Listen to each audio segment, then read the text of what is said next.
Master minds commerce చదవాలనుకునే 10th inter విద్యార్థుల తొలి ఎంపిక.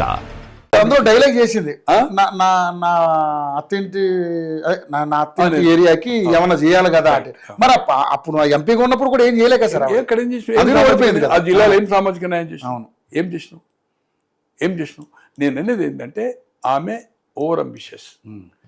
డబ్బుల ఇష్యూలో కానీ సార్, ఒక కుటుంబంలో 4 పిల్లలుంటే 3 అవినీతి పరులుండి ఒకరు హానెస్ట్ ఉన్న కుర్రోళ్ళు కూడా ఉన్నారు కదా, కుర్రోళ్ళు అమ్మాయిలు ఉన్నారు కదా. సమాజం కోసం నువ్వు ఒక ఆర్గనైజేషన్ పెట్టినావు కదా. నిజంగానే చిత్తశుద్ధి ఉంటే నీ అట్టహాసాలు చేసుకోకుండా, నీ బ్లాక్మెయిల్ చేయకుండా, డబ్బులు కలెక్షన్ పైరవ్ చేయకుండా, రియల్ ఎస్టేట్లో పర్సంటేజ్లు మాట్లాడకుండా, నువ్వు నిజంగానే సమాజం కోసం ఏదైనా రేజ్ చేసి వాళ్ళ కోసం సాయం చేసి డైరెక్ట్గా అటువంటి వాళ్ళకి ఏదో పేద సాధక సాయం చేసి నీ మీటింగ్ అప్పుడు వాళ్ళని స్పాన్సర్ చేయమన్నా, స్పాన్సర్స్ ఈ బతుకమ్మకు వీళ్ళు తో 1 పాయింట్ ప్రోగ్రామ్ ఆ రోజు జ్ఞాపకం రాలే. జైలుకు పోయినావు, అయిపోయింది. ఇవి వచ్చినాక ఈ రోజు ఏదైతుందో 4 ఏళ్ళు సపరేట్ ఈ ఇష్యూస్ ఎప్పుడైతే ఇది రేజ్ అవుతుందో నీ ఎజెండాను అధ్యయడానికి కోసం ఈ ఇష్యూస్ ని పెట్టుకొని ఖచ్చితంగా కనబడుతుంది. ఈ రోజు ఆమె వెంబడి ఏ ఒక్క మాజీ ఎమ్మెల్యే కానీ, ఏ ఒక్క ప్రజాప్రతినిధి కనిపిస్తుందా ఇంటి దగ్గర?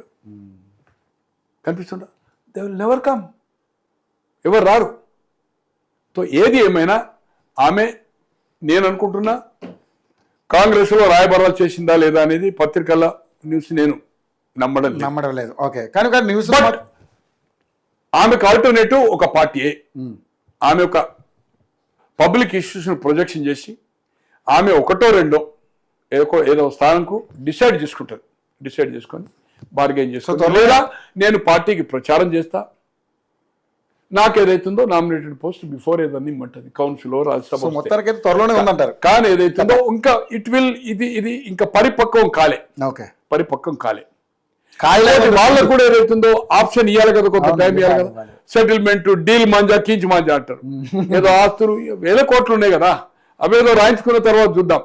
ఏది ఏమైనా రాజకీయంగా బీఆర్ఎస్ తోటి కలిసి ప్రయాణం చేయడం అనేది అంత ఈజీ కాదు.